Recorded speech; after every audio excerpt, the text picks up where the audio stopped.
अच्छी तरह पिघलने दो ना पहले, जैसे बिल्कुल लिक्विड सा बने ना, पूरा ही ड्रॉप करके ऊपर से इसको पंच कर देना।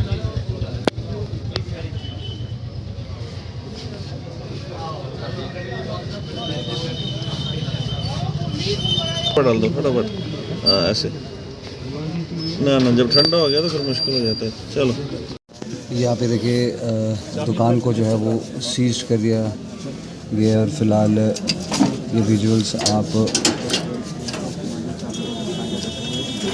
देख सकते हैं और मौके पर तहसीलदार खुद यहाँ पर है।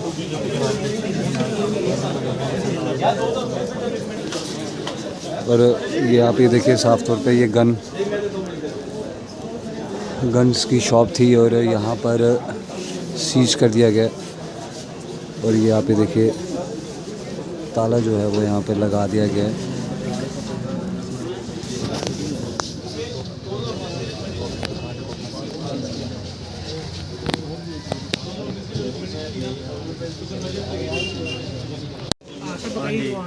मैं अमरनाथ भार्गव, ये मेरी दुकान है भार्गव आर्मर्स कंपनी।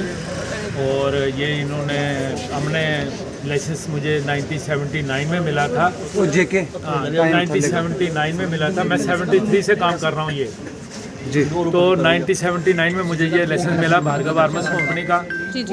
और उसके बाद ये हमारा जी जी जी जी आप बोलो। हमारा लाइसेंस जो है ये 1962 के रूल के मुताबिक हमें ये लाइसेंस मिला, जिसमें एक फार्म होता है, फार्म नंबर 12 में हमें ये लाइसेंस मिला। 11 और 12 होता है sale and keep and repair के लिए, ट्रेडिंग के लिए ये लाइसेंस था, जो कि पहले हर साल रिन्यूअल होता था। फिर इसको बाद में 3 साल के लिए रिन्यूअल किया, फिर 5 साल का रिन्यूअल किया। जो मेरा लाइसेंस है वो 31 दिसंबर 2023 तक रिन्यूअल है, वैलिड है, डीसी ने रिन्यूअल किया है। पहले आर्मस रूल 2062 के तहत ये लाइसेंस 1962 के तहत ये लाइसेंस जो है ये होम डिपार्टमेंट रिन्यूअल करती थी, वो सालों साल ये लाइसेंस रिन्यूअल करती रही। उसके बाद 2016 रूल आया, जिसमें हमारे फार्म जो हैं ये 12 से 8 पे जाना था। तो 16 के बाद हमने गवर्नमेंट ऑफ इंडिया ने जब ये रूल लागू हो गया तो उसमें एक NDL पोर्टल खोला, जिसमें ये इंडिविजुअल लाइसेंस जितने भी लाइसेंस हैं पुराने उस पोर्टल में इन्होंने डाल के जी तो हमें ये नया प्रिंट देना था, लाइसेंस फार्म नंबर 8। इन्होंने 2017 में ये पोर्टल में हमारे चढ़ा दिए और ये पावर जो थी रिन्यूअल की ये DC को मिली जी। तो DC ने साहब ने 2016 के बाद जितने लाइसेंस रिन्यूअल हुए, मेरा लाइसेंस 2017 तक रिन्यूअल था, तो जितने लाइसेंस रिन्यूअल हुए ये इन्होंने फिर DC ने रिन्यूअल कराए। और ये लाइसेंस जो हैं ये DC ने पोर्टल पे चढ़ाने थे और DC साहब ने पोर्टल पे नहीं चढ़ाए, तो हमारा जो पोर्टल है वो सेंट्रल गवर्नमेंट से डिलीट हो गया। अब इन्होंने कहा पिछले साल के आप नए अप्लाई करो। इन्होंने एक चिट्ठी लिखी, कोशिश की, चिट्ठी लिखी गवर्नमेंट ऑफ इंडिया को कि ये पोर्टल जो है ये चल नहीं रहे हैं, ये 160 दुकानदार हैं जिनके पोर्टल पे जो नाम है ये चल नहीं रहे हैं, आप हमें बताओ क्या करें। वो चिट्ठी है मेरे पास में, आप बोलोगे तो मैं दे दूंगा। गवर्नमेंट ऑफ इंडिया ने क्या काम किया, उन्होंने कहा कि ये नॉन रिन्यूअल ऑफ आप डेट नहीं हुए पोर्टल पे, इसलिए ये हमारे लाइसेंस जो हैं ये ख़त्म हो गए।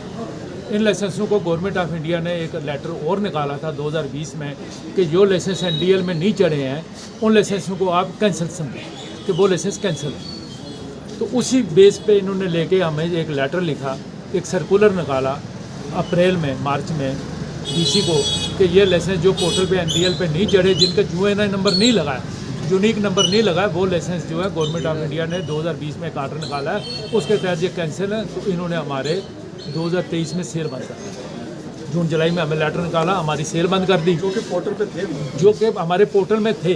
सेंट्रल गवर्नमेंट ने इन्होंने लिखा कि इनका पोर्टल से निकल गए, आप इनको नए लाइसेंस दो। फिर उन्होंने कहा कि आप हमें नई फॉर्मेलिटीज़ करके दो, एक फार्म ऑनलाइन भरना होता है। तो पहले तो इनका पोर्टल ही नहीं चल रहा था, काफ़ी देर के बाद इनका पोर्टल चला, फिर वो हमने भर के दे ही दिए। वो हमने नवंबर में ये DC ने हमारा केस, मेरा केस पर्टिकुलरली, मैं सबका नहीं कह सकता, लेकिन मेरा केस जो है वो नवंबर में इन्होंने वो रिकमेंड करके DC को दे दिया। अभी जो इनके पास पड़े कभी कुछ बोलते हैं, कभी हमें करके नहीं दिए, और अभी इन्होंने ऑर्डर निकाल दिया कि ये दुकानें सील कर। तो सर अब आपका अगला कदम क्या रहेगा? अब क्या आप लोग क्या गवर्नमेंट को रिक्वेस्ट ही करेंगे, सेंट्रल गवर्नमेंट को रिक्वेस्ट करेंगे? क्या लगता है आपको किसकी गलती है इसमें, किसकी लापरवाही की वजह लापरवाही से? गवर्नमेंट की है। देखो आपको एक लाइसेंस मिल जाता है, उस लाइसेंस को हम कुछ नहीं कर सकते। अगर आप उसमें उस लाइसेंस को बोलोगे आप बिंदी भी लगा सकते हैं, हम नहीं लगा, वो गवर्नमेंट की कस्टोडी है। जी बिल्कुल। इन्होंने कन्वर्ट करके देना था, जो रूल बना है इन्होंने फॉलो करना था। हमसे हमारी दुकानें चल रही हैं, मेरी दुकान 1978 में अब कितना हो गया, 45 साल हो गए हैं, ठीक है जी। मेरी दुकान को 45 साल हो गए मुझे काम करते। 45 साल अगर मेरी दुकान ठीक ठाक चल रही थी, तो अब इन्होंने उसमें मेरा क्या करना था? उसको उसमें रिप्लेस करके ही देना था।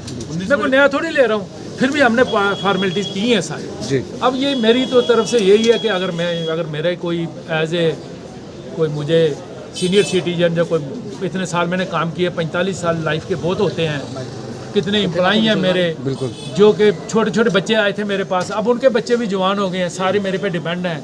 मैं रिक्वेस्ट करूंगा भारत सरकार से कि इसकी कोई इंक्वायरी कराई जाए, ताकि दूध का दूध और पानी का पानी हो। तो क्या चल रहा है इस समय आपके दिल में, उदास नजर आ रहे हैं आपका? नहीं कोई बात नहीं, उदास तो है ही है, जिसने इतने साल काम किया है। बिल्कुल। और आज मैं मतलब मेरे को इतनी एक बदनामी के साथ, आपको तो लोगों को तो नहीं ना पता, लोग सोचते हैं पता नहीं इसने क्या किया है। बिल्कुल बिल्कुल सर, बिल्कुल ठीक है नहीं जी। और जितने साल जिस आदमी ने काम किया, इज्जत के साथ काम किया, फैमिली है मेरी रिश्तेदारी है, सब कुछ है, लोग एम्प्लॉई हैं, मैं इनको तनख्वाह कहाँ से दूंगा, बैंक का लोन है, सब परेशानी है। इतनी साल से अगर किसी को नौकरी से आप निकाल देते हो, और जिनकी ये गलती है, चलो हमारी गलती है, हमें सजा दो, लेकिन एक कम से कम कोई इंक्वायरी कराओ, इनके ऑफिसरों की भी इंक्वायरी कराओ यार। बिल्कुल, इनको कोई पूछने वाला ही नहीं है। 2019 में रिकमेंडेशन भी किया था कन्वर्जन के लिए, जी जी, जो सबसे बड़ी बात है। 2019 में रिकमेंडेशन किया था कन्वर्जन के लिए, जो कन्वर्जन नहीं किया, 6 साल हो गए मतलब रिकमेंडेशन किए हुए, 6 साल से कन्वर्जन क्यों नहीं हुआ? गवर्नमेंट की लापरवाही है। बिल्कुल लापरवाही है, यहाँ काम नहीं करते। देखो करप्शन ये नहीं होता है, पैसा देना करप्शन नहीं होता, काम ना करने बड़ा हिंदुस्तान का सबसे बड़ा करप्शन है। जो लोग काम नहीं करते वो भी करप्ट है। ये नहीं होता कि भाई मैंने किसी को पैसे दे दिए, करप्शन है वो। अगर एक अफसर के पास फाइल जाती है, 1 साल वो उस फाइल के ऊपर बैठा हुआ है, उससे बड़ा करप्ट कोई नहीं हिंदुस्तान में। सबसे बड़ी हिंदुस्तान की करप्शन है काम ना करना। और आज जम्मू जो है इसी चीज़ का भुगत रहा है। हमारे पास वैसे करप्ट लोग कम है जो पैसे कम खाते हैं, हमारे पास वैसे करप्ट लोग ज़्यादा जो काम नहीं करते हैं। और पूरे जम्मू में आज सारे के सारे ब्यूरोक्रेट यही काम कर रहे हैं कि ये लोग काम नहीं कर रहे, और इनसे बड़ा करप्ट कोई नहीं है। करप्शन ये नहीं है कि पैसे खाना, ना काम करना सबसे बड़ी करप्शन है। That is root cause of corruption. अगर सभी लोग काम करना शुरू कर जाए, कोई आदमी पैसे ना दे हिंदुस्तान में, ये जब लोग काम नहीं कर रहे हैं, यही सबसे बड़ी करप्शन है। 2019 में हमारी रिकमेंडेशन गई थी, चिट्ठी पड़ी हुई है मेरे पास, इनसे पूछा जाए कि 6 साल के अंदर वो कन्वर्जन क्यों नहीं हुई, 6 साल से क्यों बैठे हुए थे कन्वर्जन करने के लिए। ये इनको 2024 में याद आया कि भाई नई एप्लीकेशन डालनी है। ये 2019 में क्यों नहीं इन्होंने हमको लिखा कि आप नई एप्लीकेशन डालो? 6 साल से क्यों बैठे हुए थे ये? हाँ जी, 16 में क्यों नहीं किया कन्वर्ट? 16 में कन्वर्ट क्यों नहीं किया?